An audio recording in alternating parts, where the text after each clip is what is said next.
World Cup Day 5 is in the books, and wow, may have been the best day yet of this World Cup. I mean, we have to just get right into it and talk about Spain and Cape Verde. Wow. I mean, an absolutely incredible game.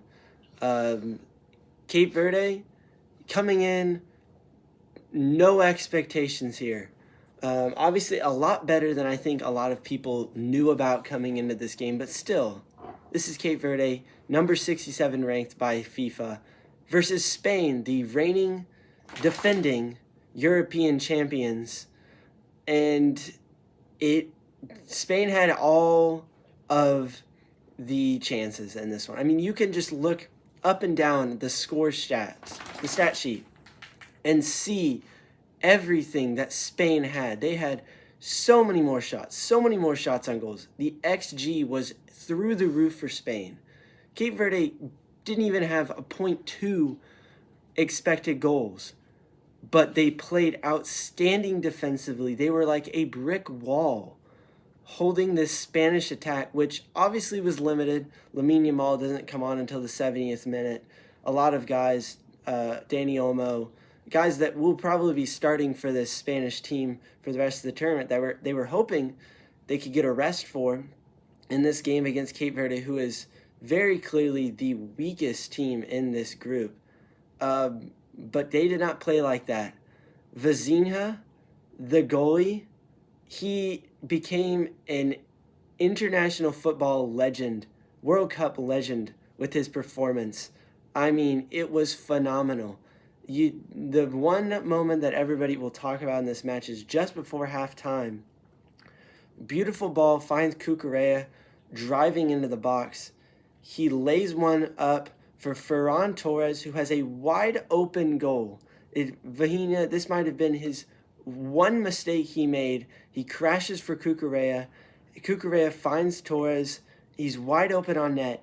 He kicks it, hits the crossbar, and it deflects back out.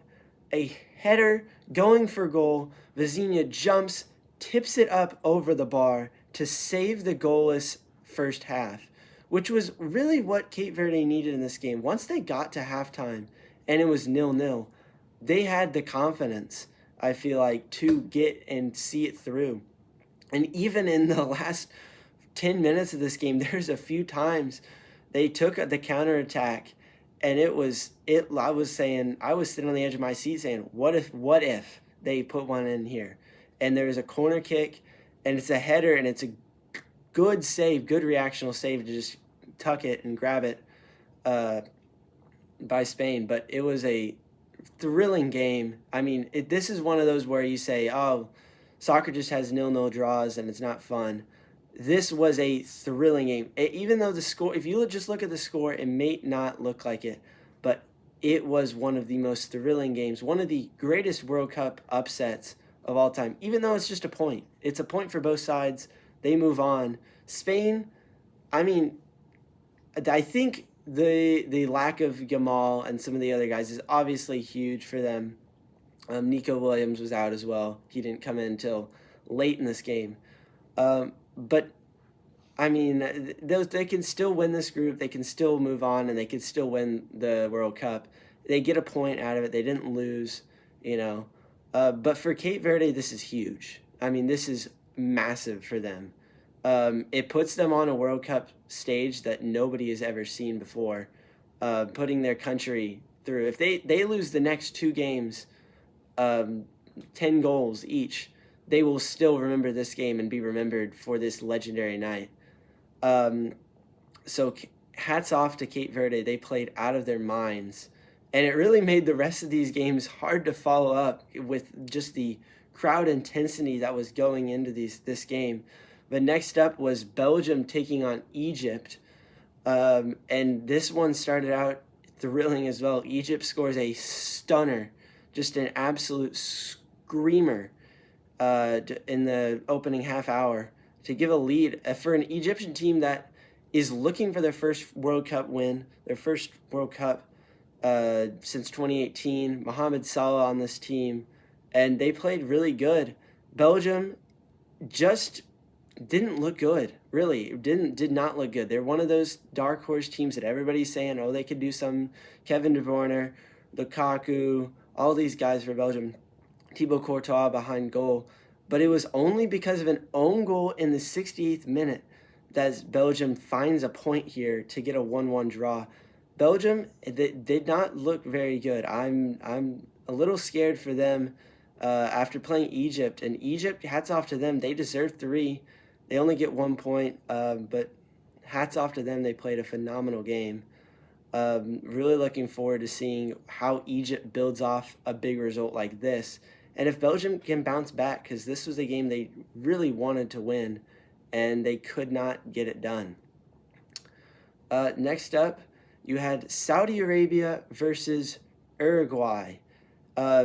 Saudi Arabia continues to stun in FIFA World Cup openers. Obviously, 4 years ago, they stunned Lionel Messi in Argentina in the first game, winning 2-1, just with a phenomenal game. Unfortunately, they lost the next 2 games, and Argentina obviously goes on and wins the tournament. So we'll see how they go, but they stun again here, taking down a Uruguay side, which obviously is not the big Uruguay side that we've seen in the past years, but still not a bad Uruguay side. And Saudi Arabia struck first here with a nice goal in the opening half, and it was a great goal. Saudi Arabia is trying to hold on, and Uruguay was able to find one. A crucial goal for Uruguay, I would say. If they want to advance in this group, they really needed it. With Saudi Arabia, such a team that they needed to beat, or at least get some form of points. They could not let this go. So a huge game there for Uruguay. They needed that. And Saudi Arabia, good for them finding the point, It was, I absolutely needed for them to pick up as many points as possible as they look to get to their first knockout stage since '94. So hats off to them for playing through. And then you got to the nightcap of Iran versus New Zealand. Both of these teams looking to make to their first ever knockout stage in Group G. And man, they played a good game. Iran struck first, and obviously there's a whole thing with Iran in the United States. They've had a couple people denied visas because of the whole Iran-United States situation. So they're definitely playing with their heart on their kit, and it showed. They scored the opening goal. They looked really good. And then New Zealand comes back with 2. Elijah Just with the brace, scoring just before half, and then right 10 minutes after half to give New Zealand a 2-1 lead. New Zealand looked pretty good. This is a good game. Iran are able to find one late to salvage the point for them. In the 64th minute, they struck. Really a really entertaining game, back and forth. Had a lot of moments late in the game too, as both teams were trying to find a winner. But a deserved draw for both these teams. They both deserved their point. But a really fun day of action. Even those 4 draws, you had thrilling action from all points through all 90 minutes of every single game. The first 4 days were great. This might have been the best day so far. And tomorrow, or today, is going to be just good. Just to give a little preview here, you got France-Senegal, which is going on right now in the 22nd minute as I'm recording this. France kicking off their World Cup. That'll be great. Senegal, kind of a sneaky team last year, just won/didn't win AFCON. Who knows, however you want to read into that whole entire situation. Iraq versus Norway, Erling Haaland's World Cup debut. That will be one that I'm circling to watch. Argentina, Algeria in Kansas City, where I'm from. That'll be great to see Kansas City on the global stage. But then also Lionel Messi in his World Cup 2026 debut, trying in his last dance to go back-to-back. That will be a must-watch for me, And then you got a late game between Austria and Jordan. Jordan making their World Cup debut. Austria back in the World Cup. That'll be a fun one. Really looking forward to it. The World Cup keeps delivering action. If you haven't been watching, I encourage you to keep watching. Even if you aren't a big soccer guy, this has been, or football guy, sorry. Gotta talk in all terms. It's been a phenomenal tournament so far, and it's just going to keep getting great. So, yeah, I'll see you guys tomorrow.